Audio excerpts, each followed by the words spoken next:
Now, tell me about winning the Prudential Strength for Capacity Award for the Kids Farm. Sure. Well, Prudential's goal was to encourage nonprofits to think creatively about new ways to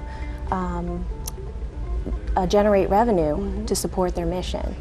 The winners of the competition were announced in September of 2009, last year, and Kids Corporation won second place. Congratulations. $25,000. Wow. And, yeah, the volunteer services of Prudential's project management team.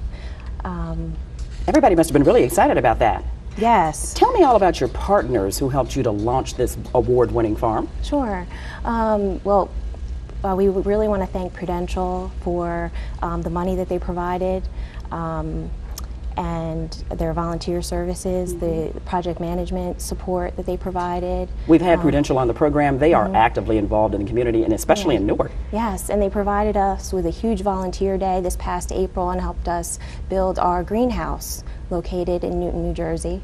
At our kids camp, and we have some video footage to show you. The kids love that too. Yes. Their own greenhouse. How exciting is that? Now, now we also want to thank a couple other folks.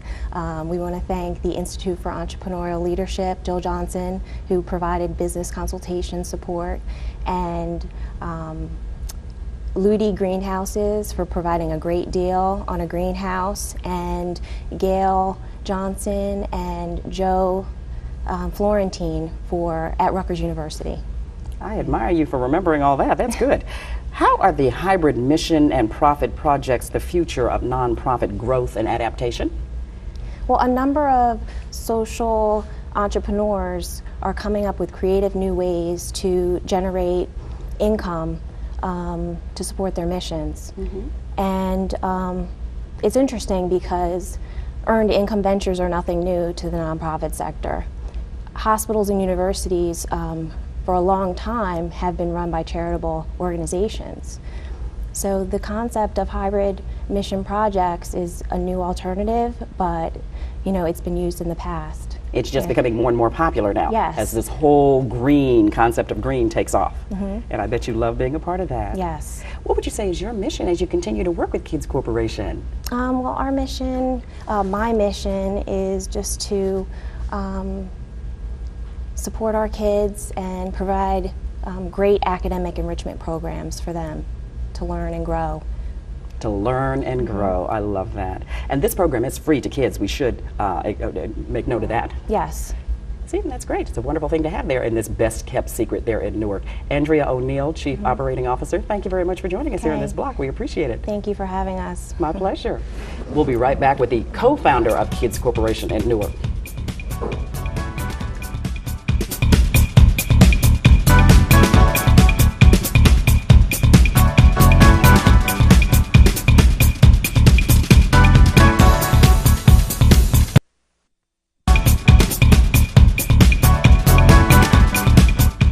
I'm Della Cruz. Today we're putting the spotlight on Kids Corporation based in Newark. Kathleen Murray Nolan is co-founder. She's also vice president of the board of trustees, and I am glad to have you here. Thank you so much for having me, Della. I appreciate it. You look so sharp. Thank you. Now tell me all about this motivation to start Kids Corporation and then keep it going for 40 years. Congratulations. Thank you. My husband and I were very fortunate to be members of a parish that had two very social justice networked priests, and they encouraged us to get involved in things that were going on in Newark in the late 60s, early 70s. We started by running a program at Verona Park, a recreational program. After the first year of doing that, we could tell that what the children really needed was to have a chance to at least maintain what they had learned during the prior academic year without having to spend the next academic year catching Starting up. all over again, exactly. Relearning all that they had lost during the summer. So a rectory in Newark gave us space for staff, and a school gave us space for classes, and we started with one summer school and some great college kids who were just into, doing right by kids who didn't have anybody else to do right by them, and that's the beginning. And look where you are now. Speaking of the 70s, we have some video that I want people to see. Oh boy. Yep, tell me all about this. This is outside St. Charles Borromeo School and the rectory there. As you can see, Love the we're all afros. oh boy, it was the 70s, yes. This is at our first camp, which we opened a year after the first school on 23 acres at Lake Apacong. We tried to keep that also an academically challenging environment. It wasn't just a day of goofing off. We had a curriculum that tied in all the things that they were going to be able to see. Have you while seen they some of were these at the kids camp. since? Because I know them. Yes, as a matter of fact, some of them work for us now. Oh my God, you must be so proud of that. It is really rewarding when you have a Kids Corporation child come back and be a Kids Corporation adult. Yes, I always said we don't need to change the whole world if we can just change our little corner of it. And when you realize you've touched a life and they feel the same passion you do for making their little corner a better place, it is pay it really, forward and keep giving it back. It I is love that. really rewarding. This Yes. is why Kids Corps still works and why it still inspires. And this is how you're passing that torch to the next generation. Well, altruism, I think, is a virtue that so many people have and don't know how to employ. And when they come to us at Kids Corporation and interview for a job as a teacher or a counselor up at the camp, we always manage to get those people who believe, as we do, in social justice for people who, don't have a politician in their back pocket with money, and are willing to spend the time and effort to make a situation better, whether it's at the camp or at the schools or at our community summer schools. How do you all manage to provide this for free?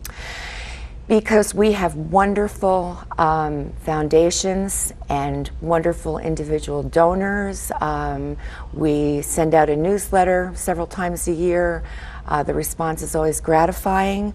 I won't say that there have been times where we've had to lay off people temporarily because we can't afford to keep it going. Sometimes it comes out of our own pockets to keep it going because we know how important it is. We know the economy is going to come back, so it's going to be all right. It always does bounce back, exactly. Yeah. You just got to weather those rough there's times. a lot of people who believe that what we're doing is the right thing. So I'm grateful for So everyone. What do you see ahead for the next 40 years then?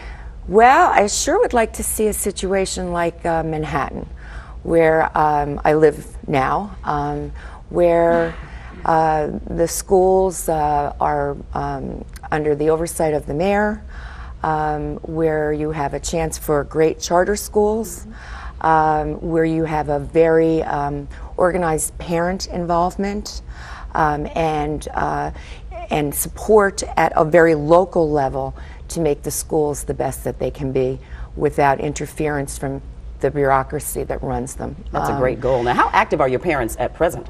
You'd be surprised. They over the years, more and more and more active. And they are taking more pride in their community and a more active role. They understand the role of parenting in terms of helping the children. You can't just have it be in a classroom.